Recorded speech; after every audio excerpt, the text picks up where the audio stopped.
過去50年っていうのは何が起こったかっていうと、この当時はまだ人口減少っていうのは顕著ではない。でこの時に、こう人口分布を左右する一番大きな要因っていうのは何だったかっていうと、距離障壁の崩壊なんですね。で過去50年日本では何が起こってたかというと、新幹線、それから高速道路網っていうのがゼロから、全国を網羅するまでに整備されました。こんな感じで、これは左が新幹線、右が高速道路ですけども、これは全くなかった状態から、この今ご覧になっているのは2020年の状態ですね。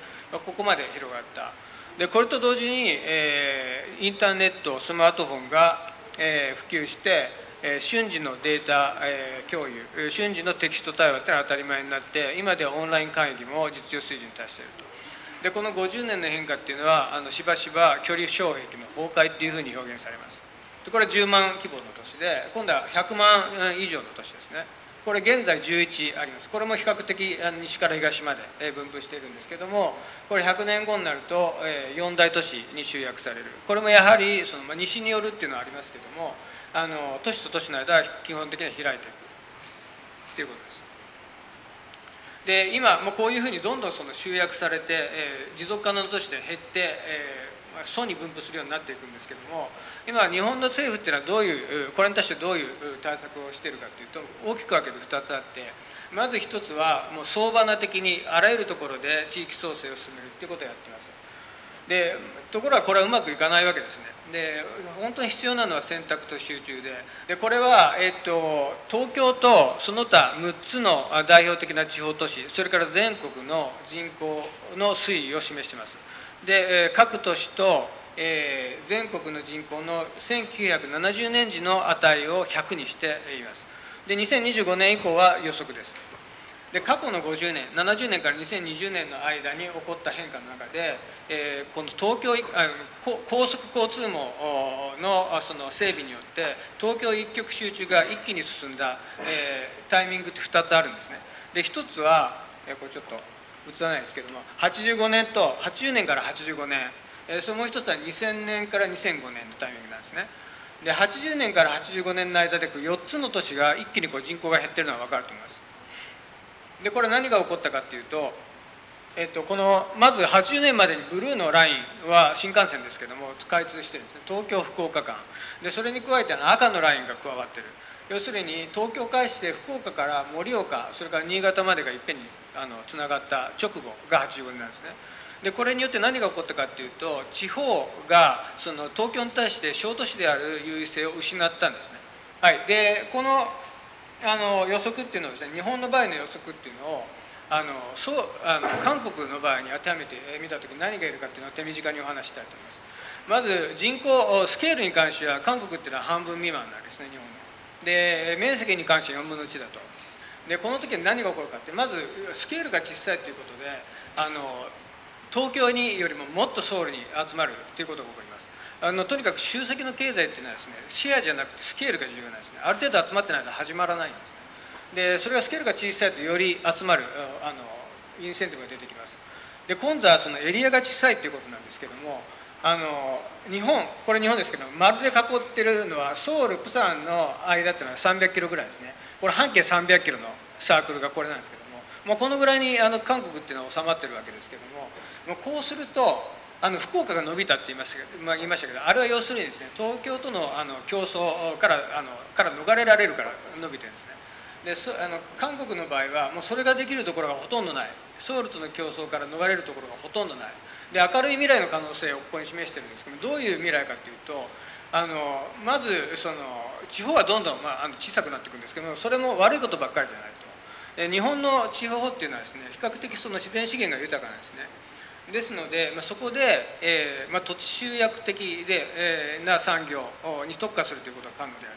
まず大規模化して、オートメイトして自動化して、IT 化して、労働力をあまり使わないような農業であるとか、製造業に特化することで、今よりも効率的な生産が行えるような、そういう可能性があるんですね。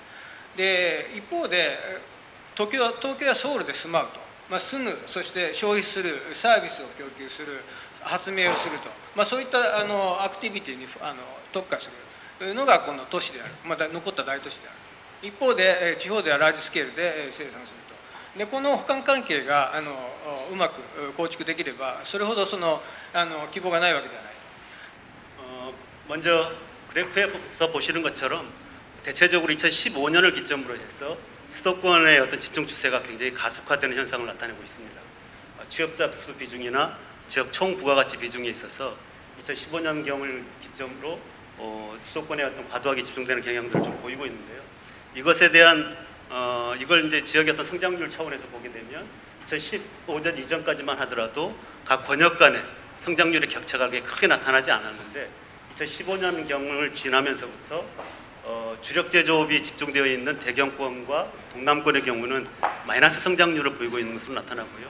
수도권과 충청권은 지속적으로 높은 성장을 보이면서 수도권과 그 이외 지역 간의 성장률 격차가 굉장히 급격하게 벌어지는 것들을 볼 수가 있겠습니다. 이 주요한 원인은 지금 현재 우리 어떤 산업의 성장을 주도하고 있는 첨단 전략 산업들, 반도체, 2차 전지, 바이오 그리고 디스플레이와 같은 이런 어떤 첨단 전략 산업의 수도권 비중이 매우 높기 때문입니다. 그래서 수도권에서부터 확산되어 오고 있는 충청권까지를 합치게 되면 반도체의 경우는 거의 90% 정도가 두 권역에 집중되어 있고요. 디지털 전환과 함께 성장 주도 산업들이 예전에 가전이나 자동차나 조선이나 철강과 같은 그런 어떤 주력 제조업으로부터 반도체, 바이오, 2차 전지, 디스플레이와 같은 첨단 전략 산업 그리고 이걸 뒷받침하는 지식 서비스 중심으로 산업의 어떤 그 기반이 주요한 성장을 주도하는 산업들이 바뀌고 있는 것에 큰 요인이 있다라고 생각을 할 수 있겠습니다. 제조 AX 엔지니어링 센터들을 만들어서 이게 어떤 그 새로운 어떤 성장과 인구 유치를 위한 어떤 그 핵심 기능을 담당할 수 있도록 하자라는 것입니다. 그렇게 하기 위해서 이제 중심 도시의 중추 기능을 강화하고 지역 특화형 지식 서비스 산업을 육성할 필요가 있다고 생각이 됩니다. 그래서 초경영권의 중심 도시의 전문 비즈니스 서비스나 행정, 문화, 교통, 국제교역과 같은 도시 중추 기능을 좀 집약시키고 각 경제 권역의 중심 도시를 특화형 어떤 지식 서비스의 어떤 거점으로 만들어갈 필요가 있다고 생각을 합니다. 기존 주력 제조업은 적극적으로 AI 디지털 전환들을 촉진을 시켜 나갈 필요가 있겠습니다. 그렇게 하기 위해서 기존의 스마트 공장 보급 사업 같은 것들은 이제 자동화 시설이나 자동화를 위한 어떤 ERP 솔루션 같은 것들을 기업들이 도입할 때 지원해주는 방식으로 했는데 이런 어떤 디지털 솔루션을 시설이나 장비 중심으로 하는 것보다는 이제는 사람 중심으로 할 필요가 있다.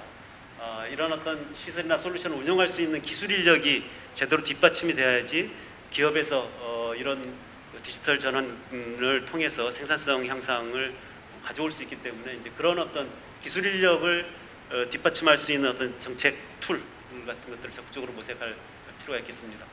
우리나라가 그러면 물론 이제 후반에 수도권 집중, 그러니까 우리나라의 경우 이제 정말 서울 일극화되는 거가 아주 나쁜 건 아니다 이렇게 판단을 하시면서 말씀을 주셨지만 저는 여전히 어떠냐 하면 우리가 이제 굉장히 다극화되고 굉장히 균형 발전이 된 곳으로 가는 게 맞다고 여전히 생각을 합니다. 그래서 잠깐 딴 얘기를 하자면 우리나라가 우리 사회가 우리 경제가 가지고 있는 가장 큰 문제 두 가지가 다 오늘 이야기가 되고 있는 거라고 생각합니다. 지역 불균형하고 저출생 인구 문제, 이게 결국은 어떻게 보면 우리나라의 가장 큰 현재의 문제고 두 문제가 굉장히 얽혀 있습니다. 모리 교수님 예측한 대로 어떨 거냐 하면 국가 단위로 보면 결국 밀집될 겁니다.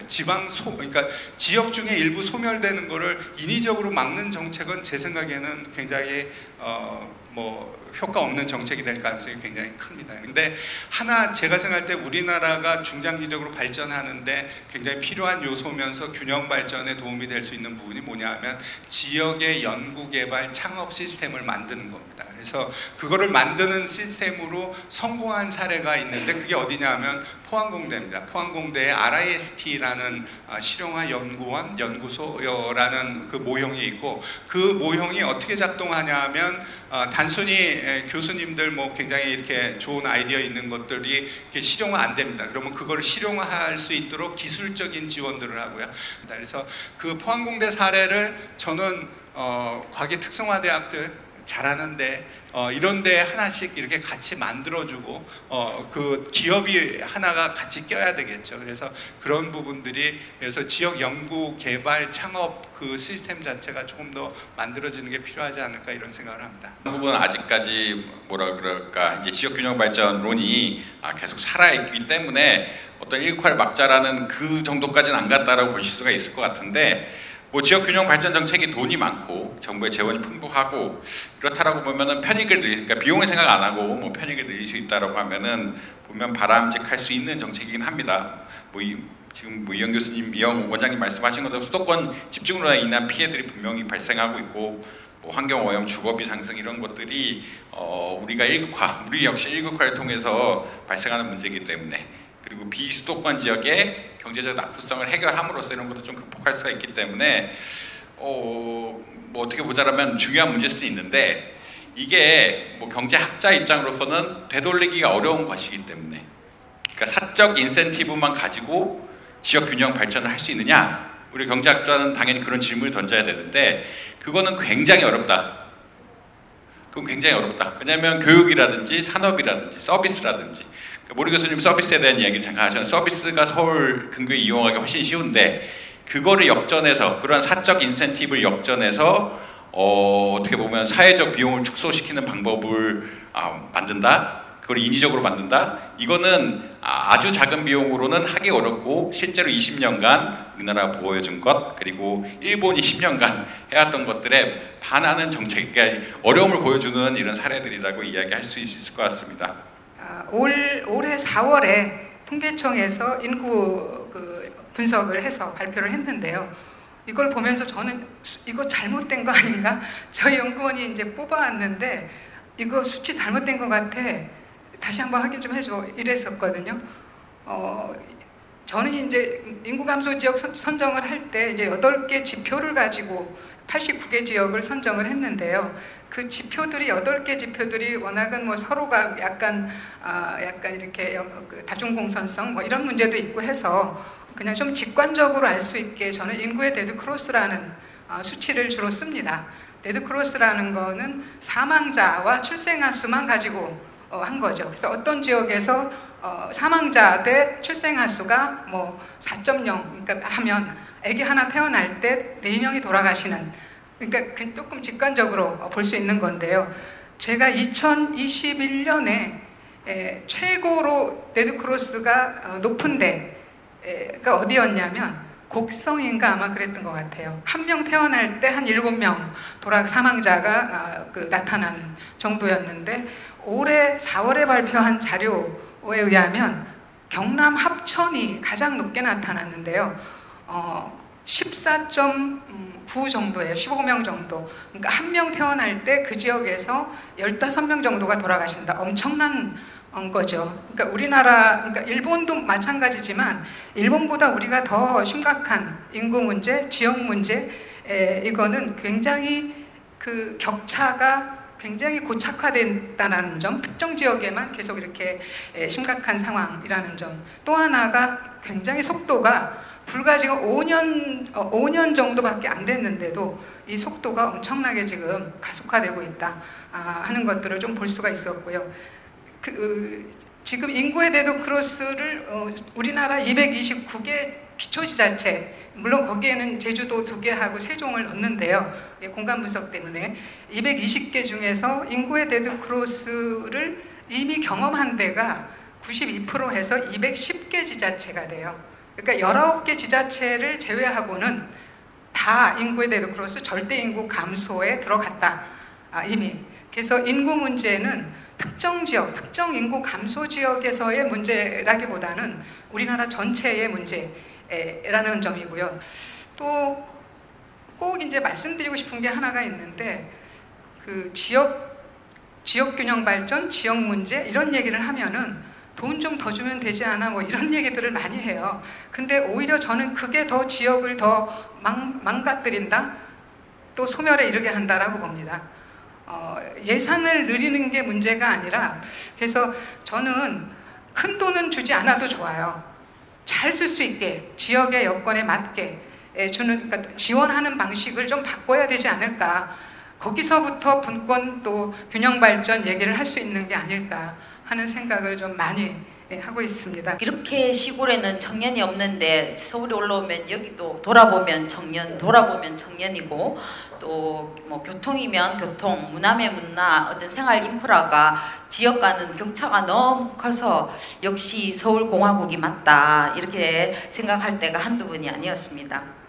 이 인구 감소에 보면 이중 구조로서 첫째가 자연 감소이고 두 번째가 청년 유출입니다. 특히 20대 초반의 여성들이 그 남성보다도 더 많이 유출돼서 3배 정도로 심각한 상황이고요. 또 극심한 남초 사회로서 남성 성비가 약 130 정도로 해서 전국에서 가장 높습니다. 그래서 경상북도는 지방이 살아야 나라가 산다는 어떤 비정한 각오로 저출생 반등, 지역균형 발전과 청년 리턴 정책, 이런 다양한 정책에 영향을 집중하고 있습니다.